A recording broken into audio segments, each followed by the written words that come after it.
En 88, l'École des loisirs a demandé à Christiane Germain de fonder cette collection belge et il fallait trouver un nom.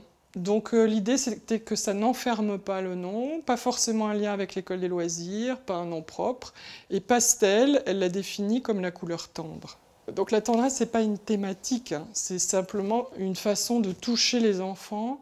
Son premier catalogue pastel a démarré avec Tu ne dors pas, petit ours, qui fait la part belle à la connivence entre adultes et enfants. Et ce livre-là a tout de suite eu un succès du public, des critiques et international. Donc ça partait sur des bonnes bases et en 5-10 ans, elle a rassemblé autour d'elle vraiment des talents de la littérature jeunesse à un moment où c'était un peu une explosion chez d'autres éditeurs aussi, mais tous ces livres-là sont encore hyper vivants dans notre catalogue. Mario Ramos, C'est moi le plus fort. Devine combien je t'aime, un livre anglais aussi.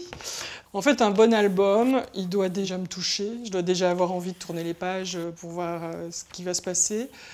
Penser aussi, est-ce qu'il y a un deuxième sens au premier amusement ou à la première surprise? Est-ce qu'il y a un talent dans le dessin? Et l'envie de recommencer comme le font les enfants qui relisent et relisent, comme on ne lit plus jamais à nos âges, un livre. J'ai déjà un certain nombre de livres qui sont arrivés pour 2021, comme celui-ci. Il s'agit de livres achetés à l'étranger, parce que les livres achetés à l'étranger nourrissent aussi la diversité d'un catalogue.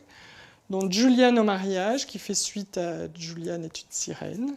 Magnifique livre sur la diversité et l'amour.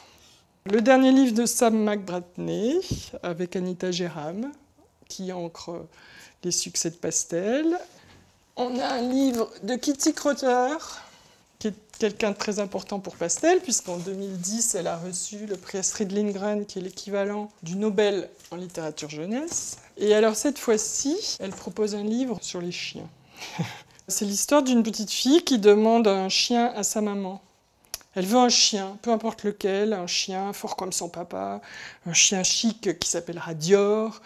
Et sa maman dit non, c'est non, tu n'auras pas de chien. Et puis, un jour, finit par accepter et elle l'emmène dans un refuge. Et là, elle est face à tous les chiens. Et lequel va-t-elle choisir? Ça, vous le lirez dans le livre, hein, quand il sortira. Je trouve qu'on a de la chance d'être installé en Belgique parce qu'il y a un esprit empreint de liberté ici. Il y a, en tout cas à Bruxelles, la proximité avec plein de cultures, plein de possibilités. Et puis, je crois qu'il y a une volonté aussi de soutenir la création qui n'existait pas forcément avant. Nos auteurs étaient plus soutenus en France qu'en Belgique et c'est quelque chose qui a beaucoup changé ces dernières années.